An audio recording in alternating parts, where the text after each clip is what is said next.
Joo, siinähän ne näyttää ainakin reilun kokoisilta.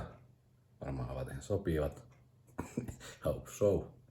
Nastaa löytyy pohjasta ja aika karkeita kuvia.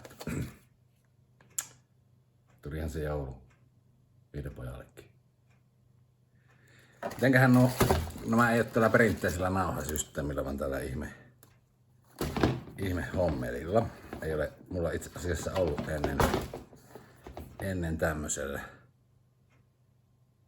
Kaipa se toimii. Tuskin niitä nyt vuosikausia tekisi, jos... Kai se on ihan... Mutta joo, Korea-Texiä ja nastaa. Niin huomenna varmaan testaille. Tänään on vähän lepopäiväpakko. Vähän kurkkuhikippe vaihteeksi. Mutta ei se mitään. Ihan hyvää oloa kuitenkin. Mitenköhän nuo pysyy nuo nastikset? Näillähän voi mennä periaatteessa sitten vaikka vähän kesäisemmälläkin kelillä tuolla maastossa ja suunnistushommissa kenties. Polkujuoksussa. Katsotaan kauan kestää. Kyllä ne yleensä puoli vuotta kengät jotenkuten kestää. Sittenhän ne ensin tuolta kantapäästä ja sitten rupeaa tulemaan varppaat. En tiedä, näissä vaikuttaa tuo varppaiden seutu niin, että näistä ei mahda tulla ensimmäisenä varppaat ulos. Kyllä. Aika semmoista jämön näköistä. Mutta pitää näitä vähän kokeilla jalakkaa ja kenties huomenna uuden vuoden aattona, jos luoja suo universumia, niin laitan kokeilemaan. Katsellaan vähän fiiliksi.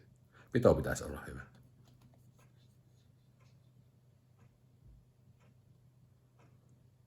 Kyllä. Nämä ei ollut kuin vain 130, vaan kun jossakin on jotain 200 melkein vailla. Niin aika hyvä hinta sille. Tai maksaa mikä maksaa, mutta jos rupeaa niin ajattelee, että se puoli vuotta kestää ja että on 6 kuukaudelle, se on reilu 20 kuukausia, jos se, niin se koko elämä oikeastaan se juokseminen, niin ei se nyt se 20 kuussa, vaikka nyt ei sitä kyllä aina ihan siinä kylvetäkään, mutta eihän se nyt silleen, jos ajattelee ja per lenkki niin hirveä hinta tuu. Voisi sen käyttää huonomminkin, jokainen varmaan tietää. Huomattavasti huonompiakin investointikohteita. Minä ainakin osaan luetella ja on tullut käytettyäkin joskus paljon huonompaankin rahaa kuin tällaisen mahtavan juoksukenkin.